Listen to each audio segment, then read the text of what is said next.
une petite vidéo pour vous expliquer la différence essentielle qu'il y a entre 4 objets mathématiques qui sont malheureusement mal maîtrisés par une bonne partie des élèves.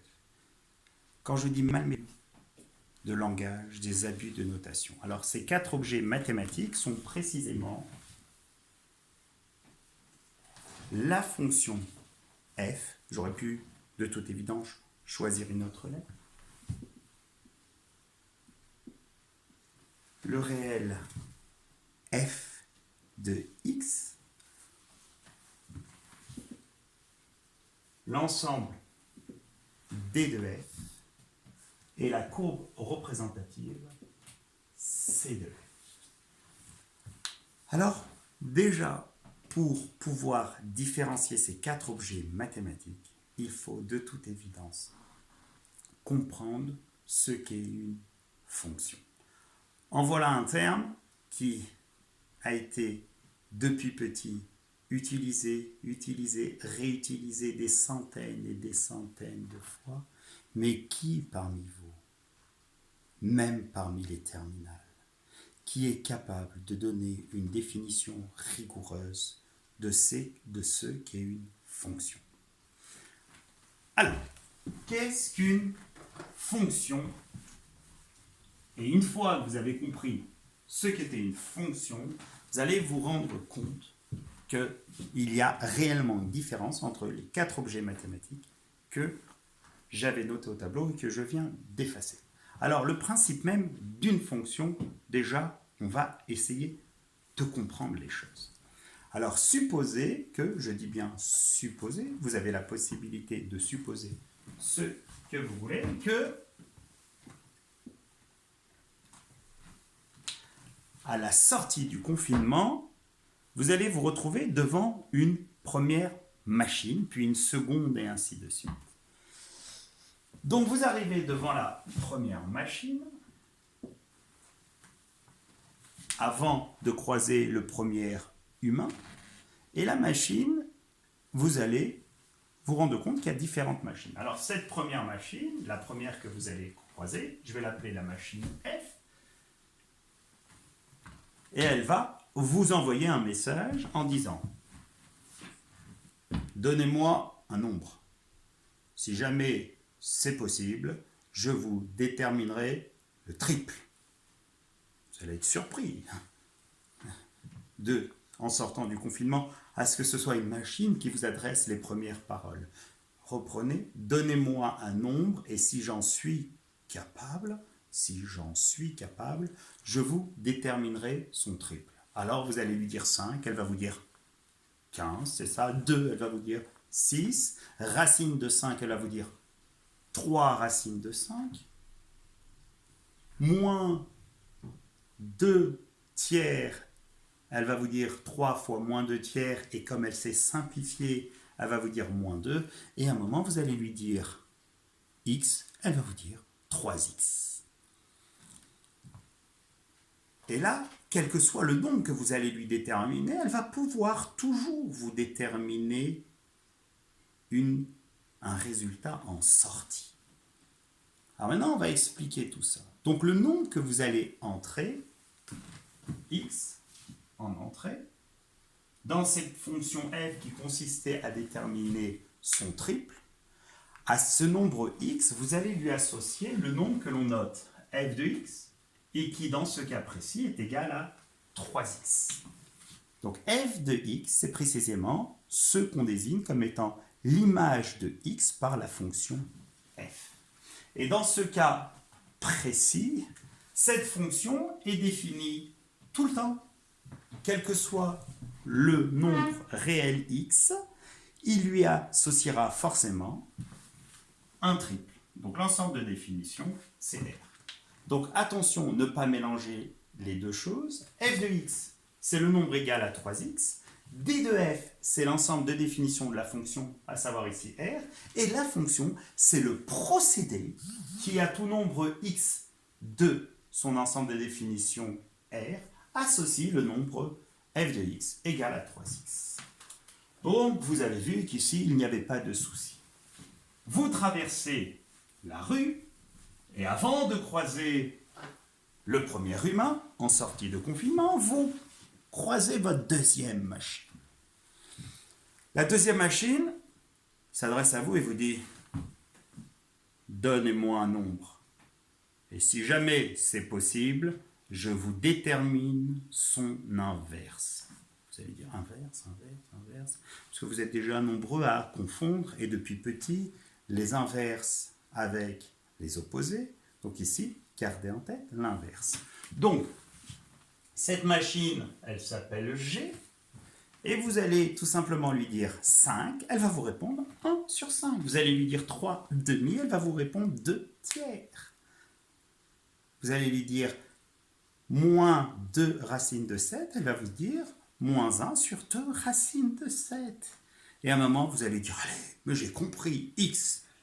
Elle va vous dire, soyez plus précis. Vous allez dire, ben, x. Elle va vous dire, soyez plus précis. Alors de là, vous allez lui dire, 0. Elle va vous dire, je ne peux rien faire pour vous.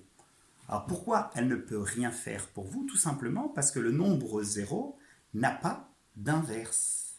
Alors maintenant, quand à la remarque que vous avez faite tout à l'heure, quand elle vous a dit soyez plus précis quand vous avez donné x, il fallait distinguer deux cas.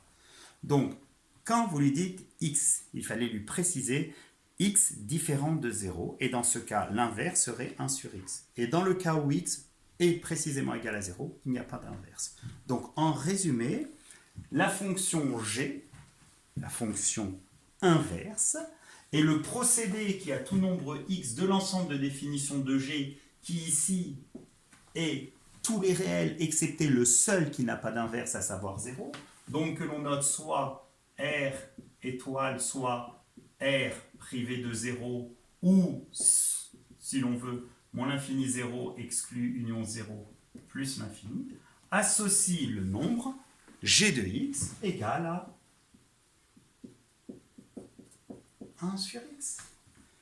Alors vous dites, je vais le croiser quand, mon premier humain en sortie de déconfinement? Ben bientôt. Vous arrivez devant la troisième machine, et la machine vous dit, je suis la machine qui a tout nombre x, quand cela est possible, je lui associe sa racine carrée. Vous l'avez dit, d'accord, j'ai bien compris.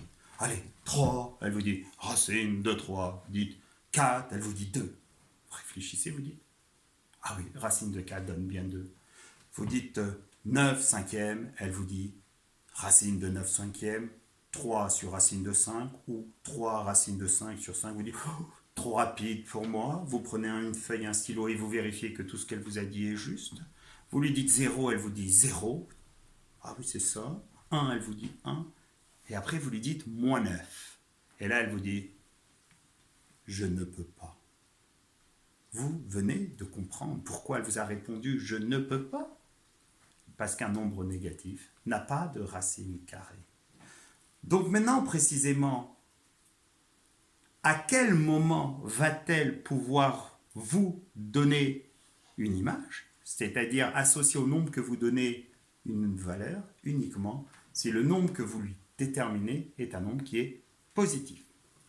Donc cette fonction, si on venait à l'appeler h, la fonction racine carrée, c'est la fonction qui, à tout réel x de l'ensemble des réels positifs, que l'on note soit R+, soit 0 compris plus l'infini, associe le nombre h de x égale à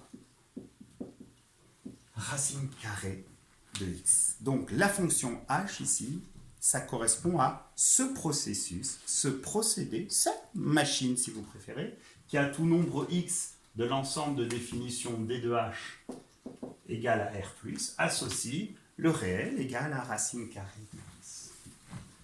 Alors maintenant, vous allez dire, d'accord, je commence un petit peu à comprendre, et si jamais je considère la fonction k définie par k de x égale 5 sur racine de moins x plus 2 plus